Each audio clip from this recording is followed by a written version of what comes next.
today what I want to talk about is water. And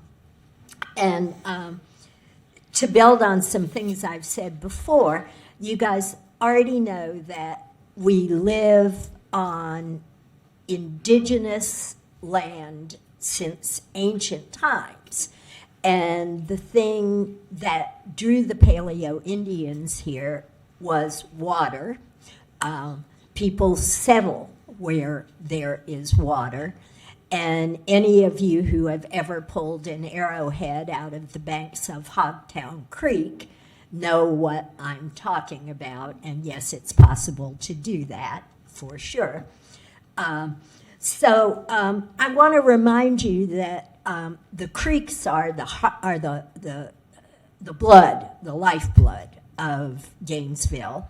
Hogtown is the biggest, and it has a watershed of 20 square miles, and its biggest tributary, Possum Creek, which has 6 tributaries of its own, has another 8 square miles.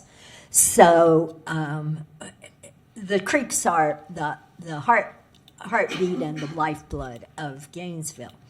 And they are largely recharged by runoff and rain, with one exception.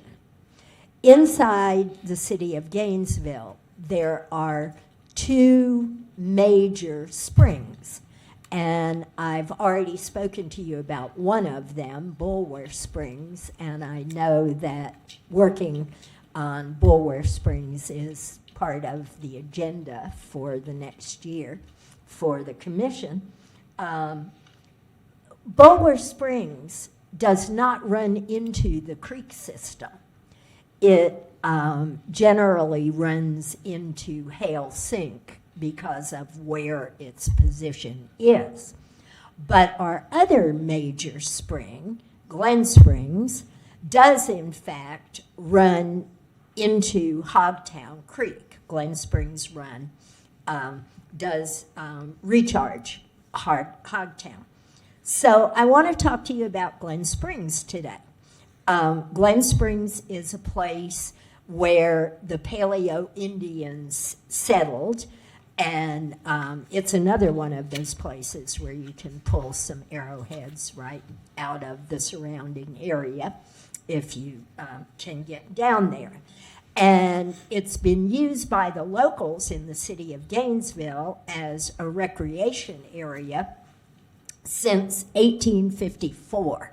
The earliest photograph I could find of Glen Springs and the area was 1854, actually, a tintype.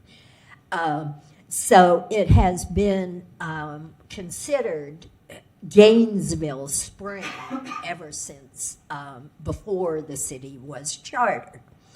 In 1924, the area around Glen Springs was purchased by a Gainesville citizen named Cicero Addison Pound, and in 1925, the first swimming pool was designed by an architect, a local architect. His name was Guy Fulton, and he designed the first pool and the spring house at Glen Springs.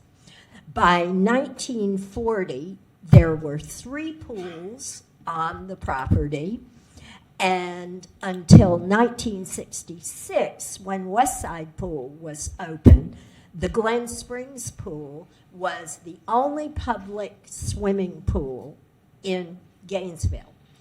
And that's been, of course, immortalized by Tom Petty in his song Dreamsville.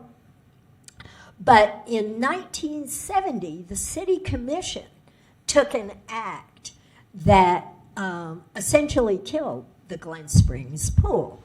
And it was not intended to do that. In 1970, the City Commission passed an ordinance that said no chlorinated water could go into the creekway. And that was the event that spurred the sale of the Glen Springs property to the Elks Club, which still owns that property today. The Elks Club closed the pools for swimming, but used them for fishing contests. They stocked the pools with fish, and periodically there would be a public ability to go in and fish in the Glen Springs pool. In the 1980s, a group of citizens started a push to try to reacquire that property. And in 1988, the City Commission made a very generous offer to the Elks Club, 10% above the assessed value, by the way, in order to try to get their hands on Glen Springs again. And the Elks Club refused to sell it. And since that time, the property around Glen Springs has generally been off limits to the city of Gainesville. In 1995, when Ring Park was opened, a lot of people got at least to see the run for the first time. And that spurred on another attempt on the part of the citizens of Gainesville to try to reacquire our only spring that runs into Hogtown Creek. That event was spurred, again, I love the renaming because these are citizens. That event was spurred by a person that many of us were acquainted with, Marilyn Tubb, who started a group called Friends of Glen Springs, or FROG. And in the early 2000s, there was a push to try to raise money and reacquire the property and try to make Glen Springs open for public use again. That ran into a political struggle between the Elks Club and citizens who were prepared to try to revive the swimming pool. There was actually a public cleaning of the three pools in 2011, I think. But in that controversy, Dr. Robert Knight and the Florida Springs Institute became involved in trying to acquire the property. And the goal of the Springs Institute was to get rid of the pools and to restore Glen Springs to a natural state. Ultimately, that controversy ended up with the City Commission in 2012 deciding that they would not go forward with plans to try to acquire the property until they saw how much money the public could raise in order to do that. And the face-off between the citizens and the Springs Institute resulted in the fact that the whole issue was dropped.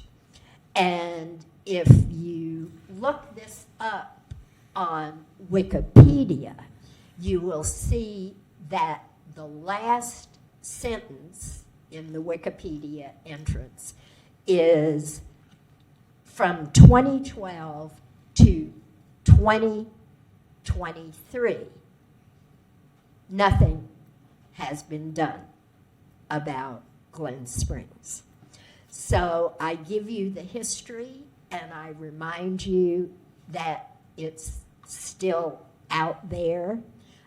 It's quite near my home, and I actually trespass and go and look at the spring periodically. And I urge you to remember its history as Gainesville's first recreational area. Happy New Year. Thank you so much.